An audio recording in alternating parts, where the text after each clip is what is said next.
Ich muss niemanden anerkennen, der vom Staat lebt, diesen Staat ablehnt, aber für die Ausbildung seiner Kinder nicht vernünftig sorgt und ständig neue kleine Kopftuchmädchen produziert. In Zeiten allgegenwärtiger Lüge wird das Aussprechen der Wahrheit zu einem revolutionären Akt.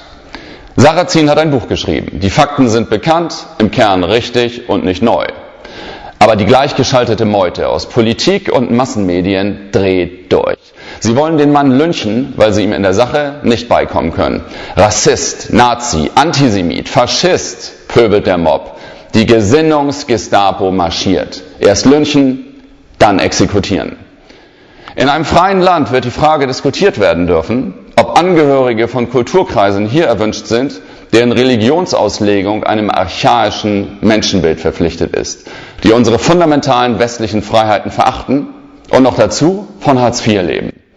Demokratie, Gleichberechtigung, Meinungs- und Religionsfreiheit sind mit dem Islam, wie er heute vielerorts gelebt wird, nicht kompatibel. Muslimische Einwanderung verändert unsere Kultur und unser Land.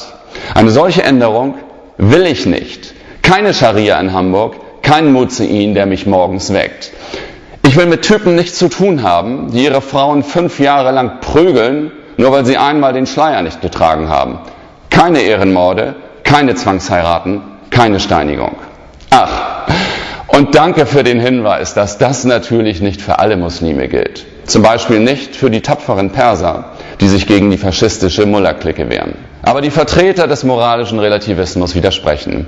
Sie meinen, unsere Kultur sei der moderaten Taliban nicht überlegen. Das Gift der politisch korrekten Propaganda wird längst parteiübergreifend versprüht. Moralische Konfusion, wohin man sieht. Es geht auch anders. Der dänische Premier Rasmussen ließ sich während der Krise um die Mohammed-Karikaturen nicht einschüchtern. Wir haben die Meinungsfreiheit geschützt, weil sie die kostbarste Freiheit ist, die wir haben, sagte er 2006. Bei uns wird vorauseilend kapituliert. Ausgerechnet die Kanzlerin gab den Startschuss zu dieser Hetzjagd. Verletzend und polemisch nannte sie ein Buch, das sie nicht gelesen hatte. Offenbar war ihr entfallen, wo sie herkommt. Und dies ist der größte Skandal der Sache Sarrazin.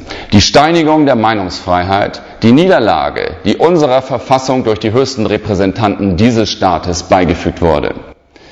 Und weil er nicht widerrief, hat die heilige Merkelsche Inquisition den Hexer Sarrazin auf dem Scheiterhaufen gerichtet. Virtuell, aber nicht weniger folgenreich für unser Land.